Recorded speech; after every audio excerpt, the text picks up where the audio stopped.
live now. And here we go. It says we're live.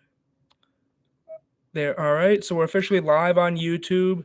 And yeah, we're ready for another episode of the Bird's Eye View, the first episode of 2023. I hope everybody had a happy new year.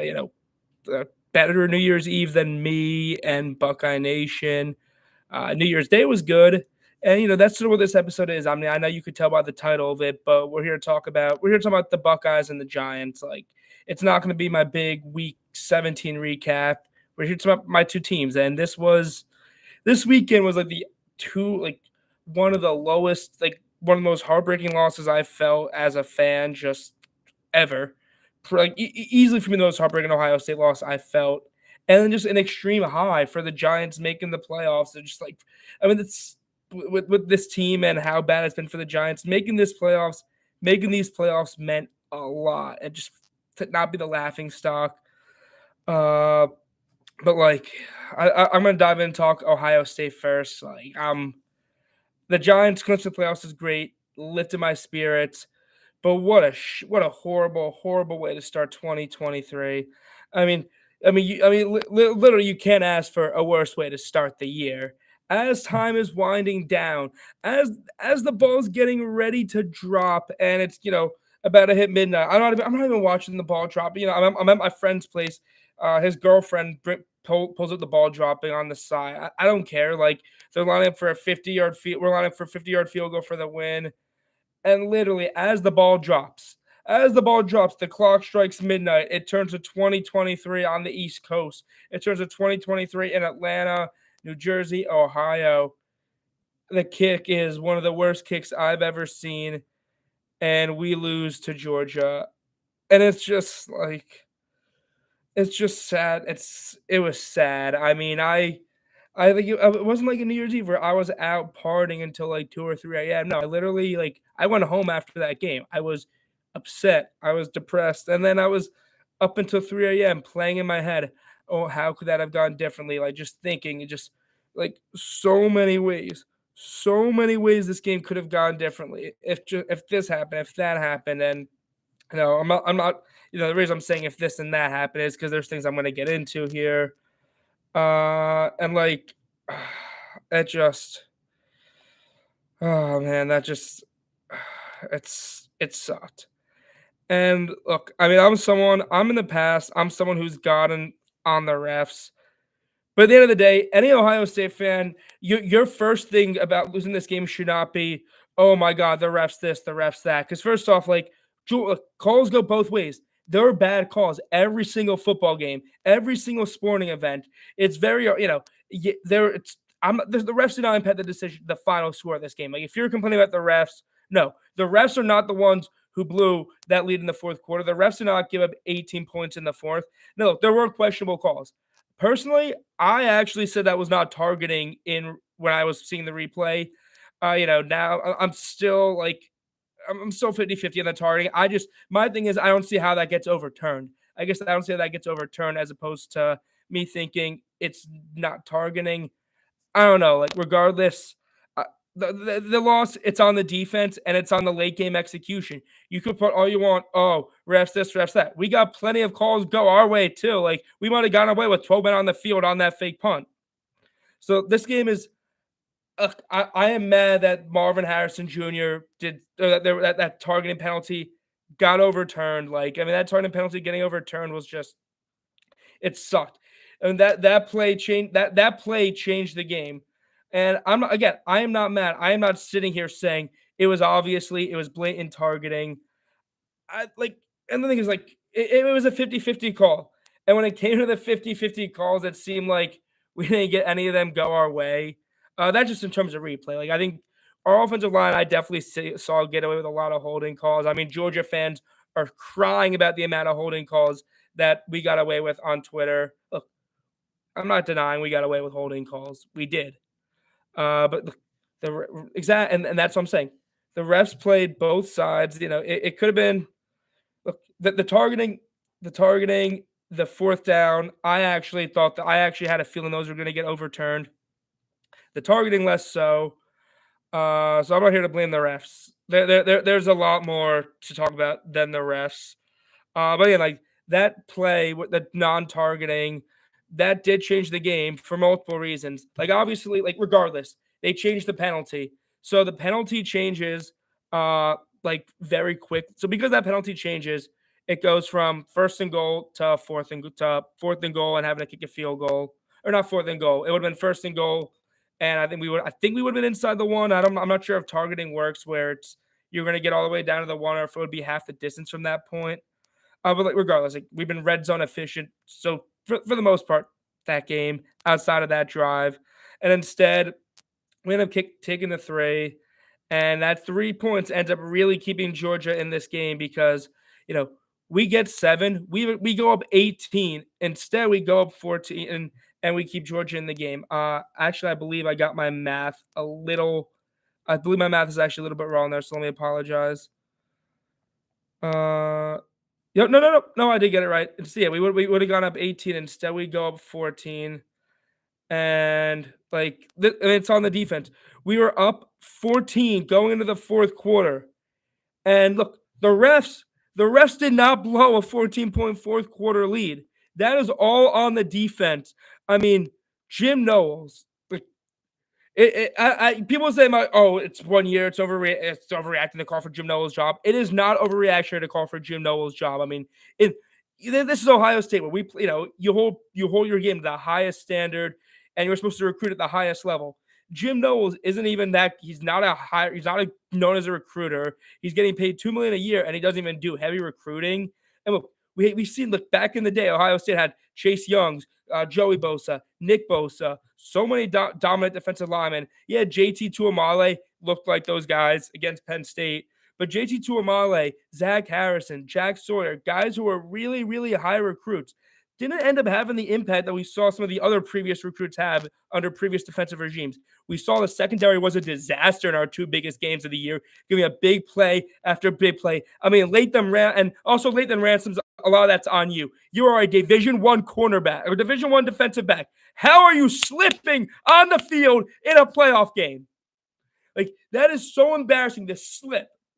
And look, like I understand slipping happens. And that's why you don't run cover 0 when you're up 14, up 11. That call was just asinine, idiotic. I did not understand what Jim Knowles is doing. When you're up that big, let them. You don't need to you don't need to blitz. You need to drop guys back. It's obvious passing downs. And what? And then Georgia's just getting chunk play after chunk play after chunk play.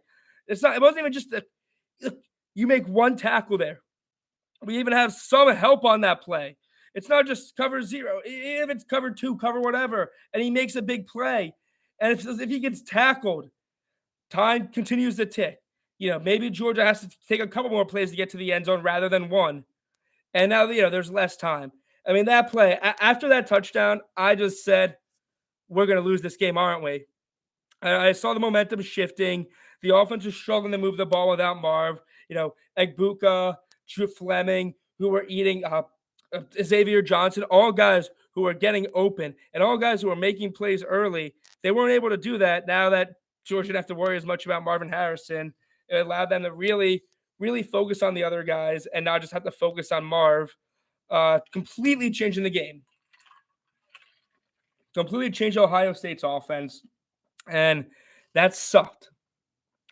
But oh man, like those chunk plays. Bowers, we shut Bowers down for the first 3 quarters. He made 3 big catches late. McIntosh, we couldn't stop. McIntosh, he had 5 rushes for 70 yards. We couldn't stop McIntosh. We got lucky that one of the plays he tripped up on his own feet. Yeah, that's on the Lathan Ransom, but he actually got tripped up by the turf monster.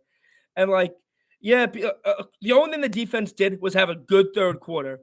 The third quarter was excellent for that defense. But other than that, no. You essentially, everyone's like, Ohio State team has put in a position to win. Where is your praise and Knowles when he was getting those stops? Jim Knowles essentially gave up 6 touchdowns in 3 quarters with that defense. And you look back to what he did against Michigan, the big plays. He's not. It's clearly schematic. Now, I do believe that we don't have clearly the talent in the secondary is not what it once was. It just isn't. It's not the Marshawn Lattimores, the Denzel Wards, the Jeff Okudas that we had. But like, it's not as bad as it's looked. There was a clear schematic issue going on, and Noah even this year got burnt. Now Denzel Burke, a lot of his regression this year. Now I'm asking, is it scheme based or is it player based?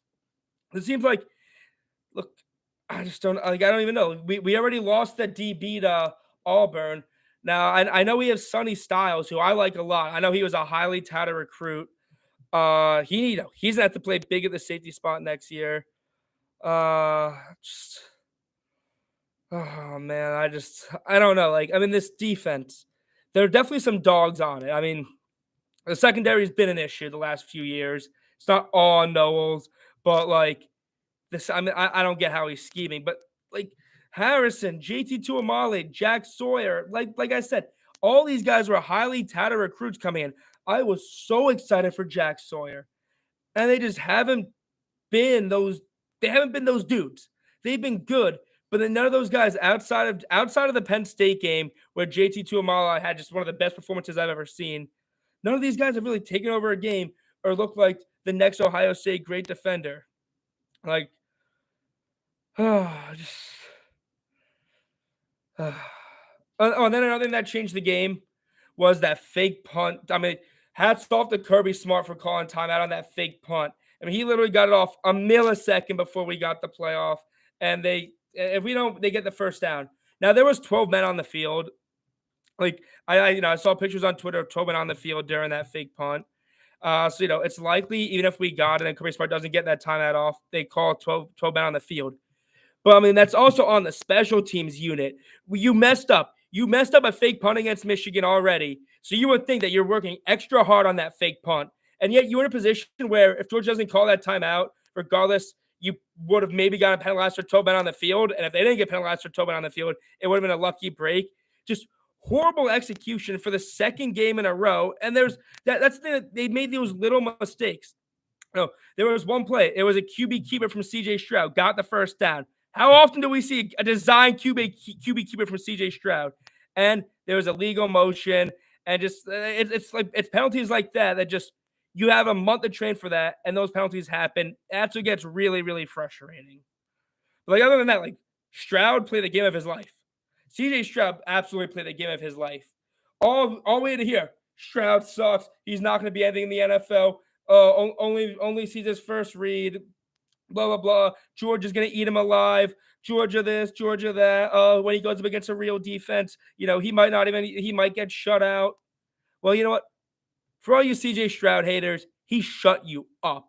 For all you guys that's like, oh, Georgia was going to eat him alive. He can't go up against a real SEC defense. Well, guess what? He cooked that team. I mean, this was the best game of Stroud's career. He was lighting them up. If we saw some games. If Marv wasn't there, he was struggling. At least at first. But this game, if Marv wasn't there, he was hitting Fleming. He was hitting Igbuka. He was hitting Xavier Johnson. He was running. CJ Stroud was running with the ball. Something that we don't see. Actually scrambling, and that's what a lot of people said. If we have a chance to win this game, he needs to make plays with his legs, and he did just that, including that scramble that nearly set us up for the win. So, like CJ Stroud, for everyone saying, "Oh, CJ Stroud and Ohio State didn't belong," that they were going to get clowned, like Ohio State proved that they belong to be in the playoff. They proved that they were one of the 4 best teams. Everyone said how Georgia was going to clown them, and guess what? Like we still hung with Georgia. Now, a loss is a loss, and it sucks. But we proved that we deserve to be there. And then, you still have the people online saying, oh, Ohio State didn't deserve it. All that proved. You're just an idiot SEC fan who can't see anything past the SEC. Oh, our teams, our 4th place team goes 8-4. That means they're a top 10 team in the country. Like, I mean, literally all SEC fans are saying the SEC wants their rivals to win because that way they can say, our rival won. Just we're actually like a top team in the country. Our rival just won. Like people are saying that the playoffs just showed Bama should be number 2 because everyone's saying Bama would obviously beat TCU. TCU just beat Michigan. Michigan beat Ohio State. Like Bama should be like you. Bama fans are so obnoxious. You want to be in. You want to be in. Don't lose 2 games. Sorry, Alabama. Don't lose 2 games. Oh, and how about these Alabama fans? Yeah, these Alabama fans, they love to say Ohio State proved they didn't belong. Ohio State proved they couldn't hang with the SEC. Alabama should have been over Ohio State. Alabama's whole argument was that they lost these games to inferior teams by a combined 4 points. Yeah, there's inferior teams, but it was a combined 4 points. Well, how does all of a sudden Ohio State loses to the number one team by 1 point, and that means they don't deserve it? Like Alabama fans, SEC fans are some of the most short-sighted people to them. Oh, we play in the SEC. That means we deserve to be in the playoff. Like they still think that they should be in the playoff over TCU. If you like TCU's in the championship game, like it's absolutely a joke that you think you deserve to be in over TCU. Oh, you beat Kansas State. Guess what? TCU was already in the playoffs at that time. Kansas State had more to play for in that Big 12 title game, and TCU already beat Kansas State. Bama fans, it's the Bama fans. The narrative is what they want it to be. The narrative is, oh yeah, no. The Big 12 is not a good conference. No, the narrative is we lost 2 games. We're Alabama. We should be in. You want to be in. Should not have lost to LSU. Should not have lost to. Should not have lost to LSU. Should not have lost to Tennessee. Oh yeah, and guess what, Alabama? Don't forget, all those, combined. Oh, we're this close from being undefeated.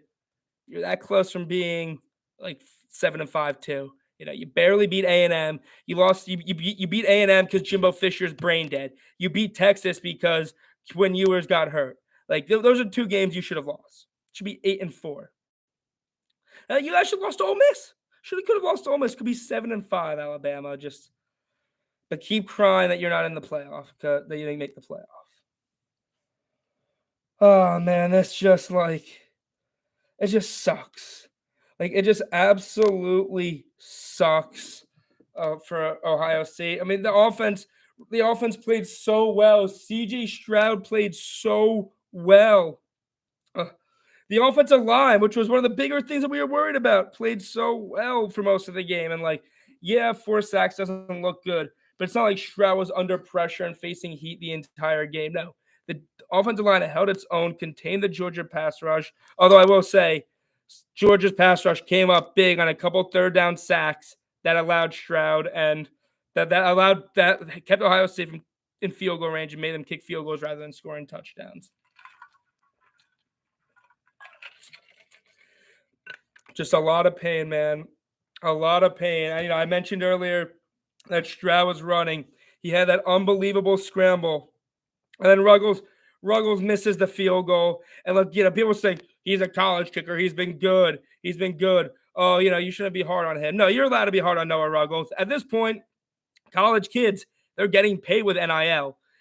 These guys, they're leaving colleges. They're entering the transfer portal for NIL. Like, they're making money now. These aren't just, poor ass college kids anymore. And also Noah Ruggles, he's been very good. He's been very good. His first ever pressure kick at Ohio State.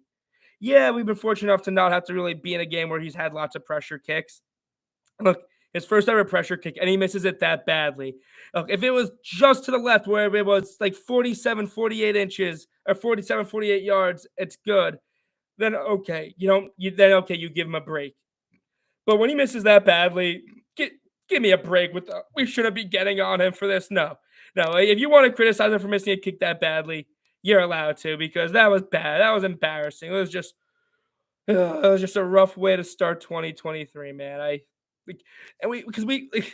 Just so many different things. If they just gone our way. If Marv doesn't get injured, if targeting is upheld, if Kirby Smart doesn't get the timeout off, and I don't know if they call 12 men or not. If Ryan Day doesn't call running right after we get in the field goal range, we got in the NFL field goal range. Most college kickers long field goal range is like 45. You probably wanted to get at least 10 more yards there to not have it be such a long kick. I don't think the play calling there was bad. I think they should have called a play action, a slant over the middle, get that first down, try to get 10 yards there, set up a 40-yarder. We don't know if Ruggles is going to hit it. But just, what if we get closer? What if Ruggles hits it? He just didn't look confident either. He looked like he was going to shit himself. Oh, man, we probably would have beaten TCU. And like, I'm not here to look. I'm not even here to sound cocky and say, "Oh yeah, we're better than TCU." I truly believe we would have beaten TCU, and this is coming from a guy who has been banging the drum and like been a TCU defender all year, including a guy who picked TCU to beat Michigan. Just saying, like I did pick TCU to beat Michigan, if you guys remember that. I guess that helped. Michigan losing helped. If it was Michigan Georgia, this would be hell. Michigan fans just be able to clown us, laugh at us, and have the bragging rights that they're going to the championship game. But at least now, like Ohio State Michigan fans are trying to make fun of each other on Twitter. No, like if anything, Michigan fans do the bragging rights because they beat us this year. But look, yeah, we have the bragging right. We can say, oh yeah, Harbaugh still doesn't want a playoff game. Still doesn't want to. Was like what has one bowl win, and that's bad. That's bad for Harbaugh to have the one bowl win. Uh, and look, it just he got out coached. Harbaugh got completely out coached that game. Sonny Dykes and TCU drew up a hell of a game plan, an absolute hell of a game plan where they were prepared. Look, Michigan, they would dominate running in the trenches all year long. In those goal-to-goal situations, especially in the first half, TCU, they made the plays. Now, there was a lot of, I don't know what the hell Michigan was doing on that first drive, calling the Philly special when you've been the best running football team all year long and you're in a goal-to-goal situation. They try to get really cute in the first half, and that's what dug them in that hole. Because you see Donovan Edwards rips off that 54-yard run first play of the game. You're like, oh, man, it's going to be a long, long day for TCU. Michigan's already looking like they're going to run the ball this good early. But no, and then just from there, also Michigan getting hosed on. Michigan got hosed on a couple calls too. Like I thought that was a touchdown. I don't really understand how you overturn that. And then the lack of targeting on that final play of the game, where they should have at least gotten one more play. I thought at first I didn't think it was targeting because I thought it had something to do with the forward pass, but nope. I thought it was simply a rules thing why it wasn't targeting, not based on the hit, but if based on the rules and the forward pass and everything that happened before the hit, yeah, I guess it was targeting. And it was targeting. I don't know how that one didn't stand, or how that one didn't get overturned. That one was just that one was pretty bad from the refs there too. But yeah, TCU, I just had a feeling that they've been disrespected. JJ McCarthy was talking shit to them during the week. They've been disrespected. They've been underdogs. No one gave them a chance. And look, for as much people I say, no one gave Ohio State a chance. People did give Ohio State a chance. People who actually know the sport and aren't just on Twitter were saying okay, Ohio State does have a chance. They're the team matches the best against Georgia. This, that. Not saying Ohio State's going to win, but they said Ohio State actually could hang with Georgia, and it's not a no chance victory. That's going to be a blowout.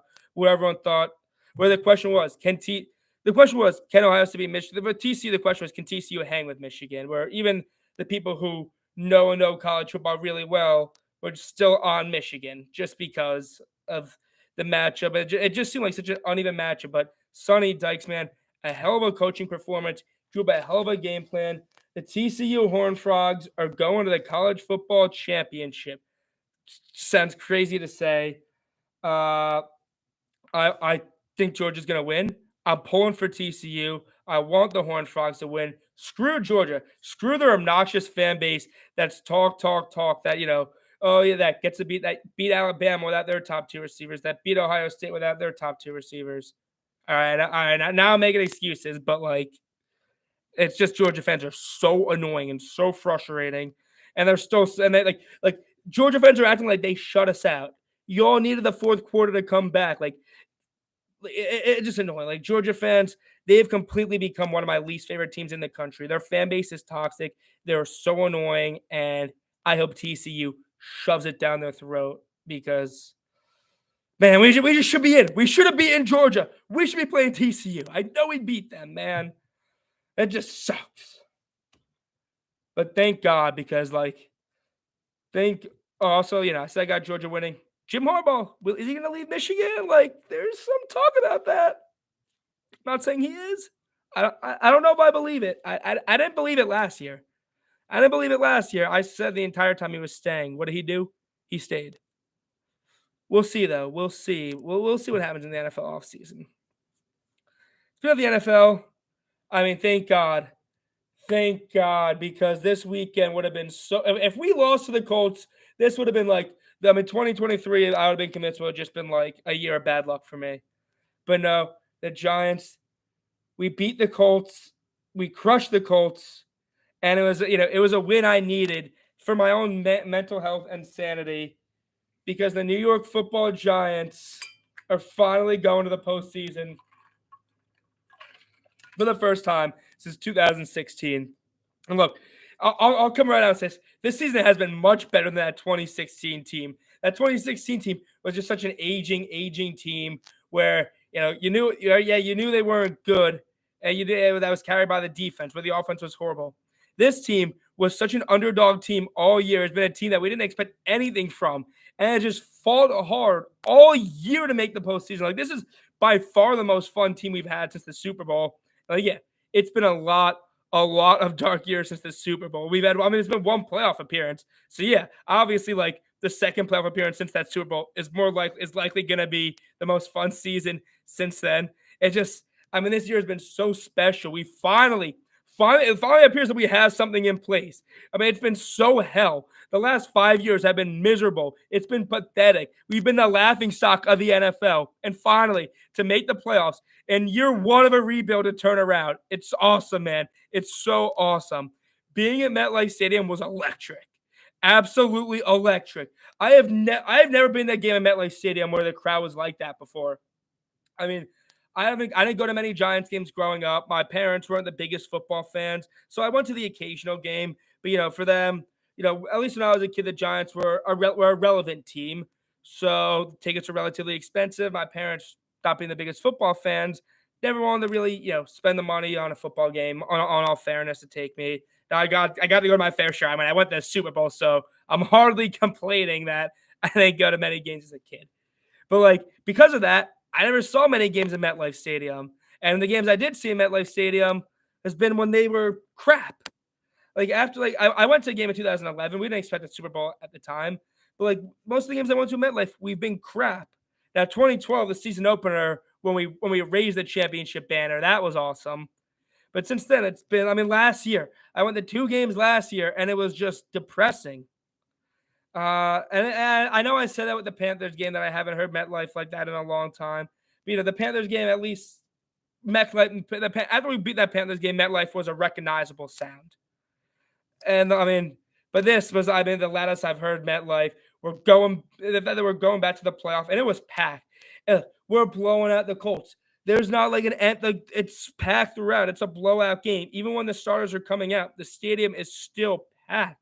People did not want to leave. People wanted to stay there. And it was so awesome being there. I mentally needed it because I was down in the dumps. I literally was at the gym angry in the morning, doing my 4.13, sulking. Thinking, how do we lose? How do we lose? Just looking at my phone, going on Twitter, getting angry. I'm still mad about that. But I'd maybe still be sulking about that loss if the Giants did not make the playoffs. That definitely did help. And this game, man, this game was just so much fun. We finally scored 30 points for the first time since the game against for the first time since 2020 against Dallas. And look, that game against Dallas we scored 30 points with a pick six. This was the first time since the Andrew Thomas Bowl that we scored 30 points from the offense. And look, we had 31 points from the offense, 7 points from the defense. LC, my God, MetLife Stadium, when Landon Collins had that pick six, MetLife Stadium absolutely lost it. He deserved it. Every single Giants fan there was so happy for Landon Collins after, the way he got treated by Dave Gettleman, the former regime.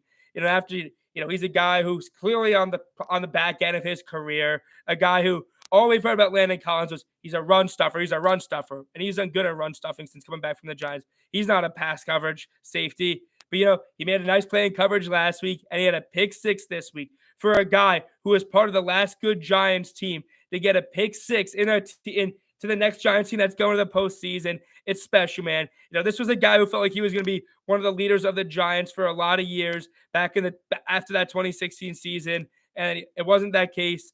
LC was back. He had that pick six, and it was just so awesome, man.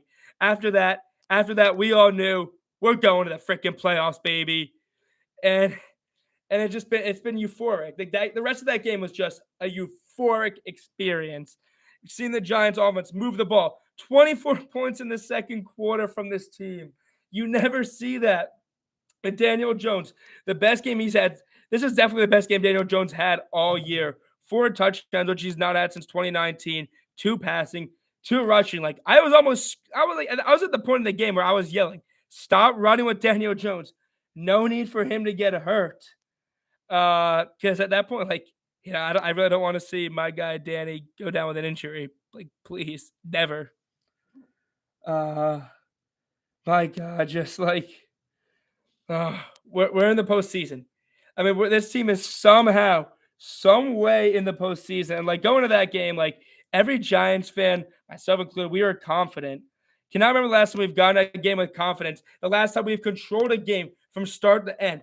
And every win this year, all 8 other wins this year, I've had mini heart attacks. Even the wins in the down years, they're mini heart attacks I'm having. I'm still stressing them out. Or I don't want to win the game because I'm tanking. But this was a start to finish blowout, wire to wire victory. And man, it was just so nice that we actually did that. And it wasn't even a game where Saquon was doing Saquon things. This was all Daniel. It was a game where I finally became a believer of Daniel. He shined. And you guys know I flip-flop a lot on Daniel Jones. You guys know everyone knows how I felt about him. 2020, everyone knows I hated Daniel, despised him. 20, if you knew me in 2019, which was before I had this podcast, you knew I despised Daniel. Even actually, no. And then, I grew on him a little, wanted to see how he could do. And then I was like, all right, I'm not sure if he's anything special. I think he's hit a ceiling. And that's, a lot of what I've been saying this year was how good is he? How good is he? And now I'm a firm believer in Daniel Jones that he is the guy. The last 3 weeks, he's just been absolutely dynamic for the Giants. He's made so many plays, and I'm ready to believe that he is the guy. Now, look, I say a lot. We're not here to debate next year. We're not here to debate next year. Ian Rappaport says it's likely that Daniel Jones and Saquon Barkley are back next year. Look, Saquon Barkley, I have not changed my attitude on. I still want him back at a reasonable price. Again, talk about that when that gets here.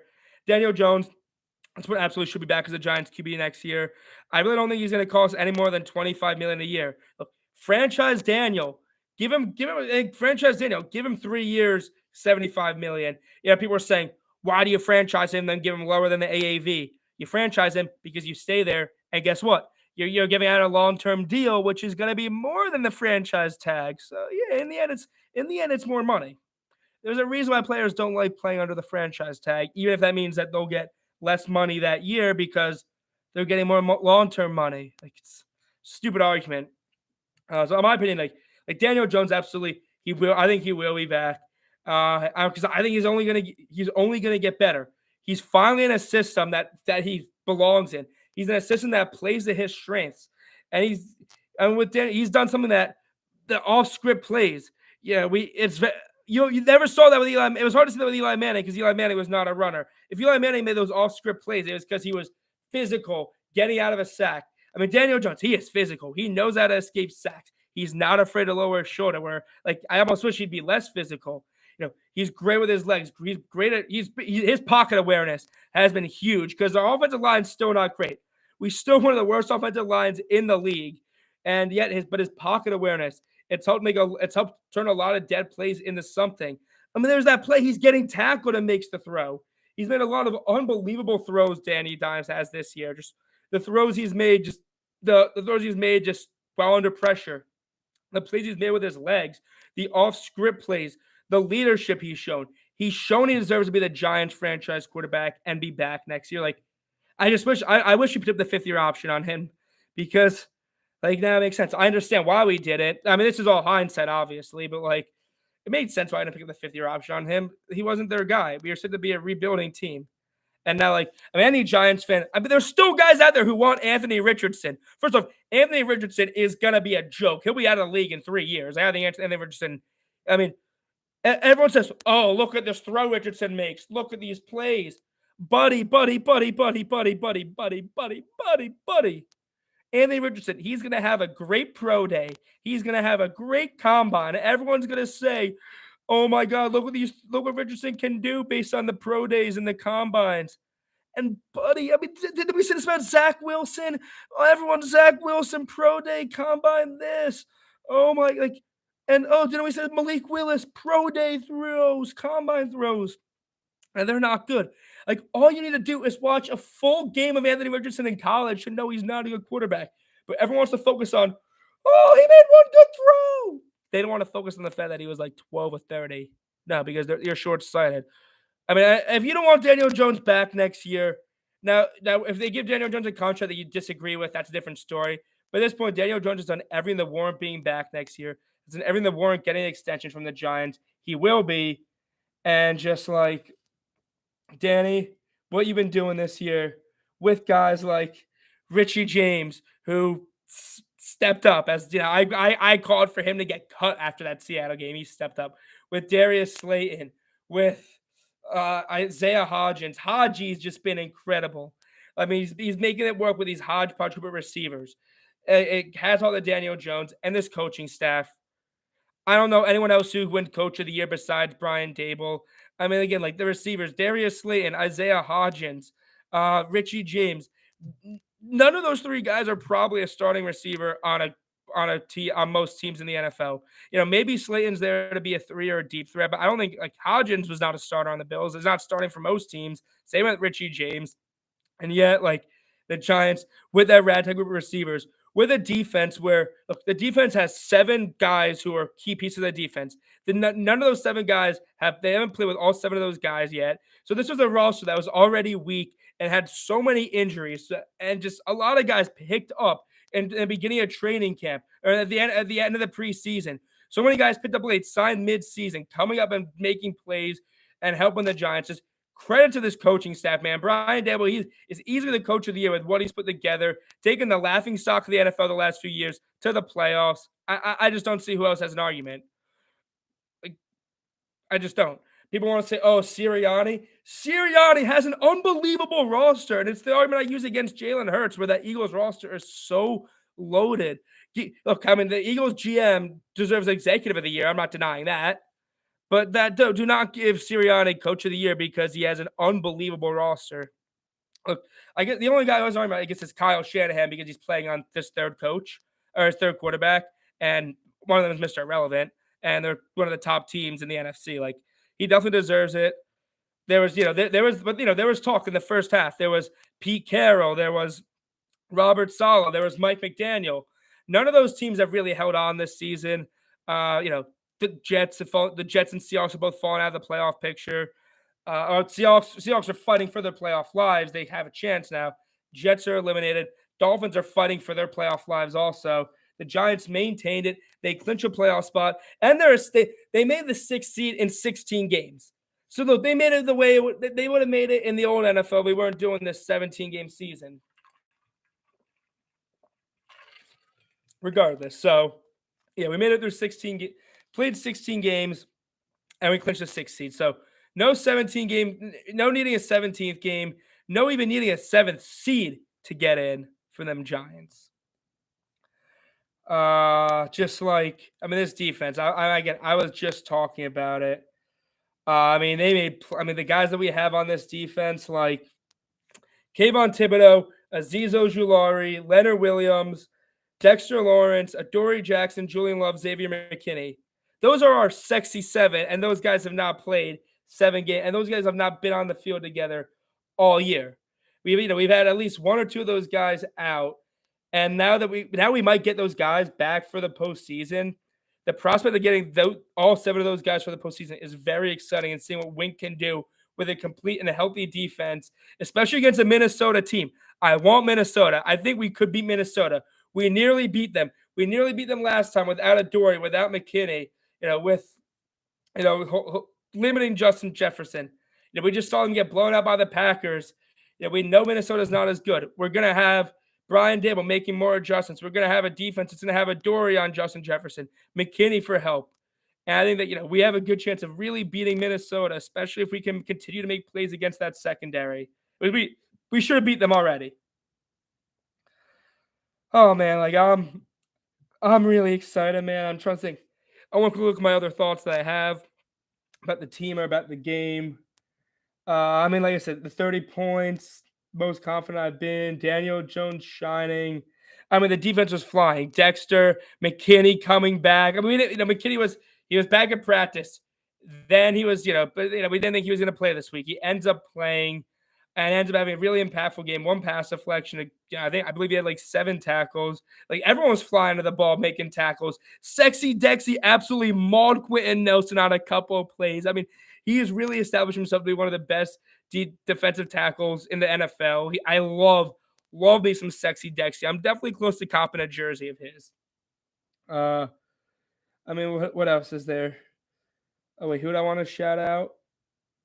I think I said I wanted to shout out Sexy Dexy.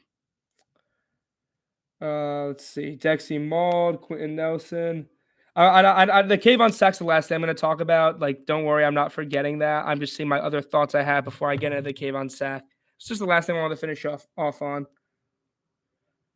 Let's see. I mean, everybody just played so good, man. I'm just so happy to have I'm just for Landon Collins. The roster. No, I mean, yeah. So pretty much, yeah, like this season being the best season since that Super Bowl winning year. Again, so for me, I guess that's really all I have on thoughts of the team. I mean, the defense shined. There was that weird Jalen Smith play where he didn't get the sack. The one bat where he just like stopped. Then there was the play where Paris Campbell burned us deep, and that was really the only big play they had. Other than that, we were just stopping and just having our way with this offense as we should have. And then it's about the Kayvon Thibodeau sack. Kayvon Thibodeau sat. If you didn't, I'd be shot if you didn't see it. So what happened? Kayvon Thibodeau sacks Nick Foles. Nick Foles was injured on the ground, and next to Kayvon Thibodeau is just doing snow angels, and everyone's freaking out about that. Look, I mean, to me, like first off, it was just hilarious. Just a video, like the video itself. You have Nick Foles literally on the ground, looks like he's like twitching. He's okay. He's okay, so we can laugh at it. And then Kayvon Thibodeau just next to him, just doing snow angels while he's on the ground, just like struggling. And it's a funny image. Like no matter how you feel, no matter what you think, oh, dirty, that like it just looks funny. And I can't believe he didn't get penalized. I mean, he was doing a snow angel. They said Bobby Skinner said for 11 seconds. 11 seconds he was in the field doing the snow angel for. Then going back at the sideline and doing the sleep was a little bad. It is what it is. Love me, Kayvon Thibodeau. I love this team. We're going to the postseason. We're playoff bound. I plan on having a couple friends come on the show from my Giants group chat to discuss the playoff preview as we get ready for either Minnesota or San Francisco. Just a couple of housekeeping items. 2 things. I mean, one, Donovan Mitchell, he is him. I mean, what he did yesterday, just absurd. Now, you guys know I love to make fun of the NBA, but what Donovan Mitchell did yesterday was one of the most absurd performances in NBA history. I mean, like, Knicks should have gotten him. We should have gotten him. And last, I obviously could not do a podcast without talking about what happened in that Buffalo Bills game yesterday. Unprecedented. First off, prayers up for that. Oh my God, I'm completely blanking out on his name. I'm sorry. Oh my God, I'm sorry. I completely just had a brain fart on his name for the Bills. Oh my God, how am I having this brain fart right now? I'm sorry, Damar Hamlin. I apologize. I completely apologize for forgetting his name. That's. I mean, what happened yesterday was horrific. Like I was like, ugh. I mean, first off, you gotta say prayers up for him, and you gotta hope he's okay. I mean, the reports now, he's breathing, he's doing intubated. That's at least he can breathe, but. I mean, that was the scariest thing I've ever seen in an NFL game.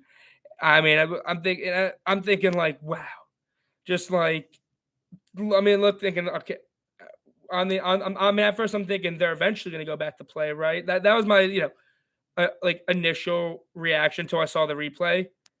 Like I thought it was just like concussion at first, and then I see the replay and I was like, oh my god, like that's my thing. Like I see the card come out, then after the replay I was like, oh my god, like that's not just like your typical concussion. And then I'm seeing the players on the sideline. I'm like, they can't play this game.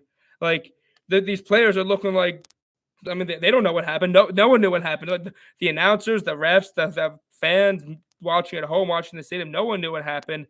And like I'm looking at these players, I'm like, they look so broken that like I'm thinking like there's no way they can play this game. No, look, no for and I'm like, and they didn't. Glad they didn't. I mean, just it was the right decision. Now, for all you guys quickly getting on the NFL for saying how long it took them to make the decision in the 5 minutes. First off, don't be mad at the refs. Look, this was an unprecedented event. The refs were just sort of doing what they were told in terms of like, okay, there's 5 minutes. That's what we know. There's 5 minutes once the player gets off the field. That's what they know. This is unprecedented. Usually, and we've seen guys stay down for 10 minutes after getting hit in the head, really badly, and then they eventually go back and playing. I know this was different and this was unprecedented. But, to the refs, this was okay. Yeah, the 5 minute period, and obviously it was clearly different, and they understood that. Everyone's acting like the refs gave pushback and were like demanding they go back out. Like, it looks bad. It looks bad when you're looking at a bunch of guys who look like just broken men who are potentially just witness a man die right in front of their faces. Like, yeah, I understand. You could say have the self awareness to not even come up and say 5 minutes. The refs are just doing what they know to do in that situation. I mean, I'm sure for them it was just as traumatic. It was just as traumatic for them being on the field. Like they're doing what they know to do in the situation the best they can. Like I think the NFL even like handled it perfectly. Look, everyone's saying cancel the game, cancel the game. Everything happened within about an hour. An hour, the players had to go to the locker room. I'm sure the owners had to come down. There had to be communication between the owners, Roger Goodell, coaches. Some of these players, they might decide, do we just want to get our mind off this and play? I'm sure that's a discussion the players had in the locker room. Saying, because sometimes, people use football as an outlet. It's possible that, they were going to resume the game simply for an outlet. I'd be shocked if they did. I did not think they would based on what I saw on the sideline. But, you never know, so that's why, it took, the full hour to make that discussion. I thought the NFL, given that this was the first time this has ever happened, they honestly, I fault the NFL a lot. They mishandled a lot of things. I thought they handled this pretty well. And all you can say is like you pray this young man is okay. I mean, that was just it was terrifying. The replay, the fact that the replay, all the reports that had to happen that came out, it's unprecedented. It's scary, it's terrifying. And like you hope he's okay. Because interesting in this like hope these updates. There hasn't really been any updates today. He just prays, okay, man, and just say your prayers for the kid and Giant. Buffalo Bills, I'm with you. Giants Nation's with you. We're all with you. We're all praying for you, and think most of America is here praying for you and hoping you do well. Again, I want to thank everybody who support. Again, it's 2023. I hope everybody had a great New Year's Eve. I'm wishing everybody, happy New Year. Last time I'm saying it, like Larry David says, 3 days. 3 days after the New Year is the statute of limitations for when you say Happy New Year. So Happy New Year, everybody. Remember, for all my latest episode releases, go follow the Bird's Eye View podcast on Instagram. For all my latest, live reactions to sporting events and news, go follow Jbird's Eye View on Twitter. Thank you, everybody, and have a great rest of your day.